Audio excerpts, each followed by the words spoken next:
Medieval Europe lived with disease and death as a matter of course.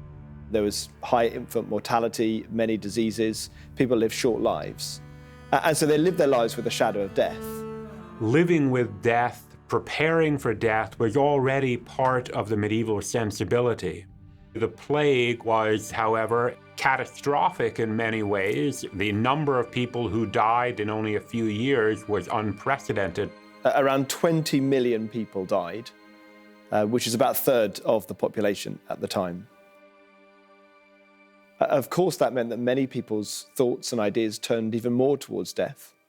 This colored Christianity after the Black Death in a way that it hadn't before. The cult of the dead really becomes very prominent. The idea that in death, everyone is equal. Even though society said, no, the clergy are better. After Black Death, the laity were starting to think, I noticed that they died just as easily as we died.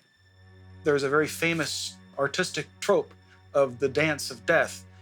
The dance of death shows these skeletons dancing with people of every social order.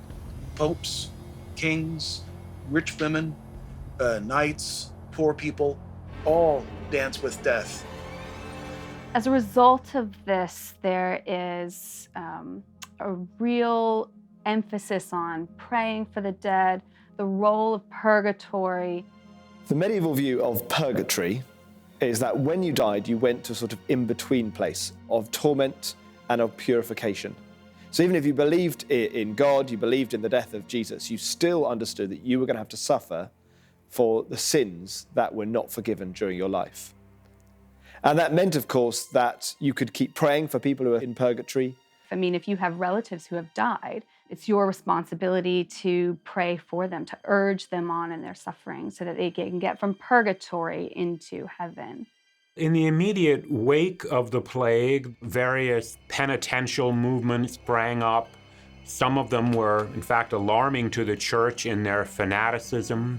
So this is the time when we get the self-flagellants, the flagellants who whip themselves in the streets. People were really starting to think, this looks like it's the end times. A wave of apocalypticism swept over Christianity. Conviction that the end times are at hand and that the prophecies of Daniel and Ezekiel and of John of Patmos are starting to be realized. Wycliffe did seem to believe in the last years of his life that in one form or another the judgment was impending, but he always cautioned against predicting the end. The main question many people were asking was, what have we done that God has sent this? Why was God letting so many people die? People think that it is judgment from God for sinful lives. Something must have been corrupted. The church, politics, the world wasn't right, and God needed to send this message. And this is the way that people read events in history. People looked around them for signs of God's revelation. If everyone around you is dying of plague, just look back to the Old Testament. These are signs from God.